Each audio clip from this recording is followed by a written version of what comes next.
Senhor presidente, senhoras e senhores senadores, os amigos que nos acompanham através da TV Senado, chegamos ao final de uma grande jornada, que foi a corrida eleitoral desse ano, em todo o país.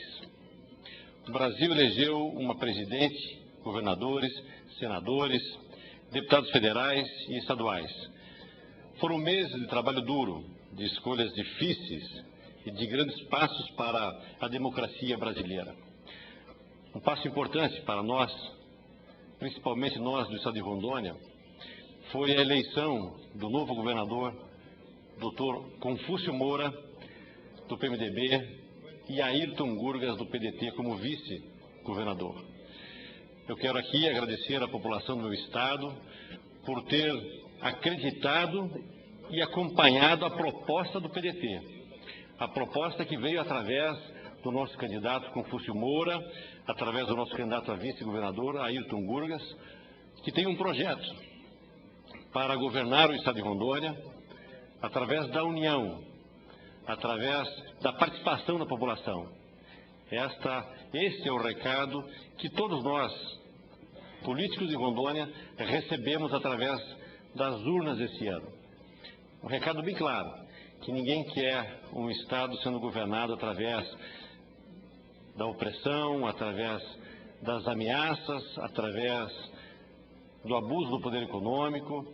Ficou claro esse recado que as urnas nos deram a todos nós. Todos nós de Rondônia queremos um governo, assim como Confúcio Moura e Ayrton Gurgas demonstraram, propuseram à população do meu estado, que é um trabalho, um governo através da união, através do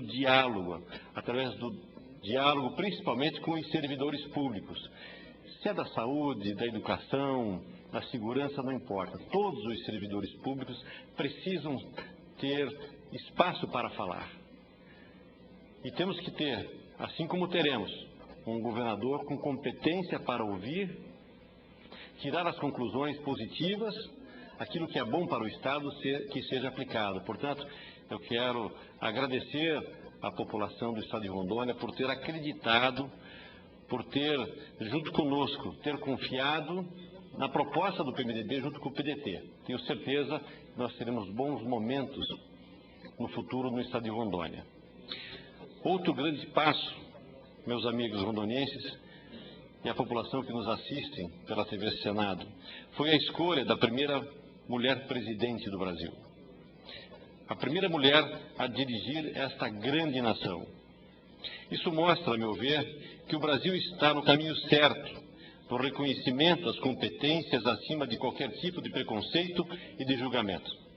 Assim como aconteceu nos Estados Unidos há 2 anos, quando o povo norte-americano elegeu o primeiro presidente negro daquele país, o excelentíssimo senhor Barack Obama.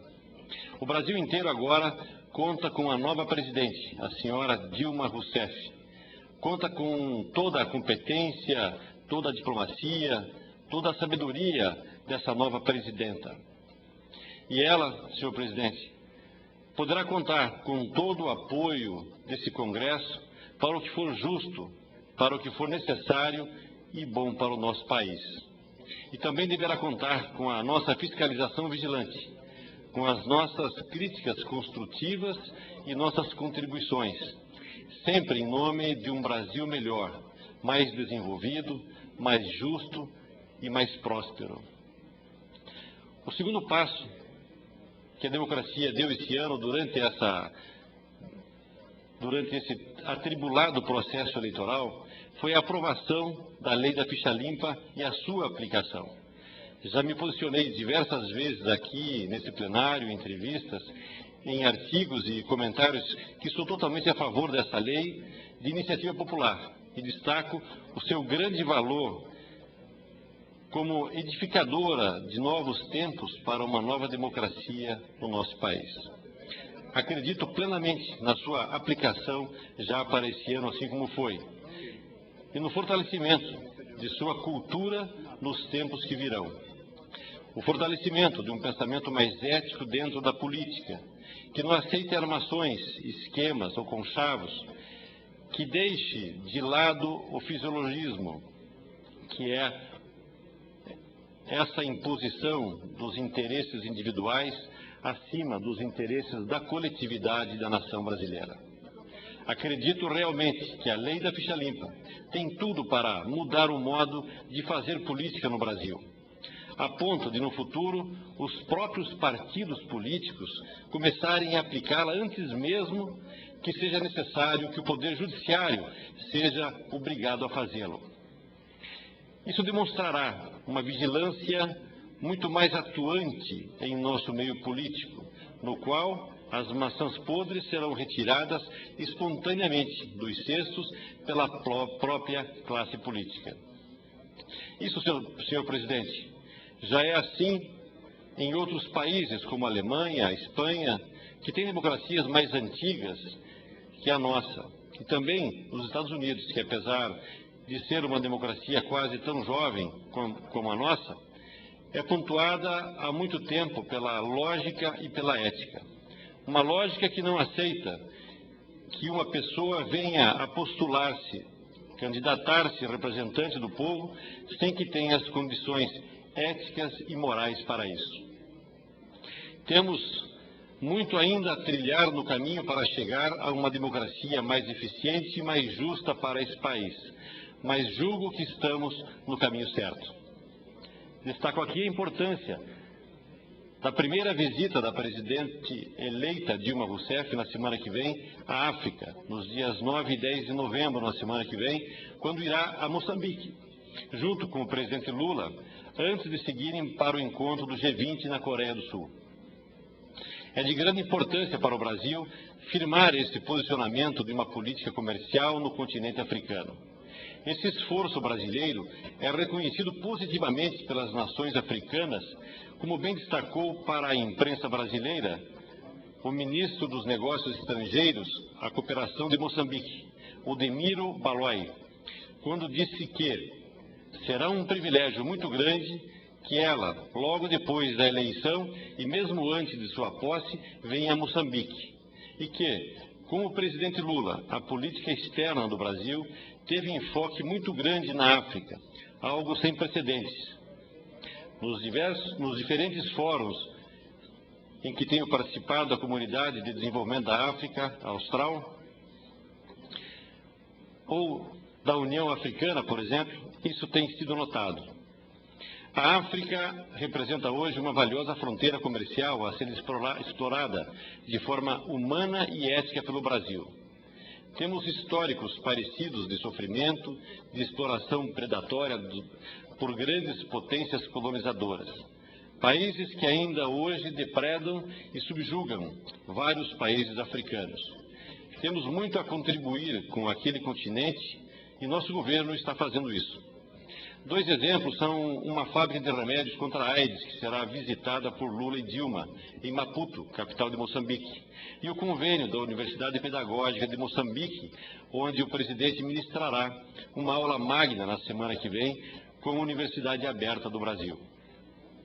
Conforme relata a reportagem publicada hoje pela Agência Brasil, esses são apenas 2 dos 150 projetos de cooperação que o Brasil mantém ou apoia na África. Além da Fiocruz, instituições como a Empresa Brasileira de Agropecuária, Embrapa, a Empresa de Tecnologia e Informações da Previdência Social, Dataprev, o Serviço Nacional de Aprendizagem e Indústria, SENAI, e o BNDES estão envolvidas nessa iniciativa. Muitas empresas brasileiras também fortaleceram suas operações na África nos últimos anos. Na semana passada, a Petrobras anunciou a descoberta de petróleo em Angola. Há cerca de 20 dias, a mineradora Vale lançou a pedra fundamental de uma mina de cobre na Zâmbia. Estes são exemplos de como o Brasil está totalmente interligado com o comércio mundial. Essa globalização, como é chamada, essa ligação internacional comercial entre nações, trouxe ao Brasil a possibilidade de receber investimentos externos de outros países, como também levar nossos produtos para prateleiras de várias partes do mundo. Esse intercâmbio funciona ao ponto dessa participação brasileira no mercado internacional gerar uma influência muito grande na produção e no emprego aqui no nosso país. que nos últimos anos vem se mostrando bastante acelerada. Acontece que os países mais estáveis e mais desenvolvidos tiveram uma perda muito grande no mercado globalizado em função da crise econômica mundial de 2008, cujas sequelas vêm se arrastando até hoje. Esses países, como os Estados Unidos, os integrantes da União Europeia, que não sofriam com o desemprego, hoje amargam esse mal, assim como sofrem com o custo da mão de obra e a variação cambial. No entanto, esses países estão ultrapassando suas dificuldades e isso vem fazendo com que o Brasil, o primeiro país do mundo a ultrapassar a crise mundial, volte a amargar com seu custo operacional o chamado custo Brasil. Os países industrializados estão cada vez mais competitivos e isso não é um aspecto negativo. Isso é muito bom para nós brasileiros e para o nosso país. No nosso caso, como o governo brasileiro tem sido muito atuante em relação ao mercado, sabe muito bem da importância de manter a produção em alta, a importância de se continuar e aumentar as exportações brasileiras. No entanto, é preciso fazer algo para que o produto brasileiro mantenha-se competitivo no mercado mundial. E não existe outra ação a ser tomada a não ser a reforma tributária urgente. Pois com a valorização do real lá fora, que também é bastante importante, o nosso produto encareceu muito. Precisamos de uma reforma tributária inteligente já, que reduza impostos, que reduza a carga sobre a produção e o trabalho, para que possamos enfrentar a força econômica de países como a China, a Coreia, Taiwan e outros tigres asiáticos. Sem isso, o Brasil, que tem um dos maiores custos de produção do mundo, com impostos exagerados, torna-se um adversário fraco em relação a esses países. Nós precisamos nos tornarmos competitivos para enfrentar esse mercado globalizado. Já sabemos que quando a produção tem um custo menor, os preços podem ser menores e as vendas serem maiores, tanto dentro quanto fora do Brasil. E isso sempre traz aspectos muito positivos para a economia. Será mais barato para o Brasil, por exemplo, diminuir impostos sobre os salários do que pagar seguro-desemprego para legiões cada vez maiores de brasileiros. No meu ver, esta é a maior e mais correta comparação. Diminuir impostos para não pagar seguro-desemprego é, da mesma forma, com a experiência brasileira de redução de impostos em produtos como o IPI para automóveis, resultou em uma arrecadação maior de forma coletiva. Esse é, sem dúvida, o grande desafio que se põe à nossa frente, do Legislativo e do Executivo brasileiro. Um desafio para que o Brasil possa entrar nos mercados estrangeiros cada vez mais com produtos industrializados, de valor agregado. Um desafio que deve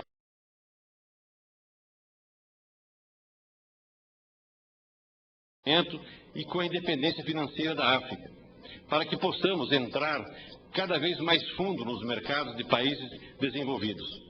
Tudo isso, tudo em nome de mais empregos, mais desenvolvimento e maior e melhor qualidade de vida dentro do nosso país para todos os nossos brasileiros.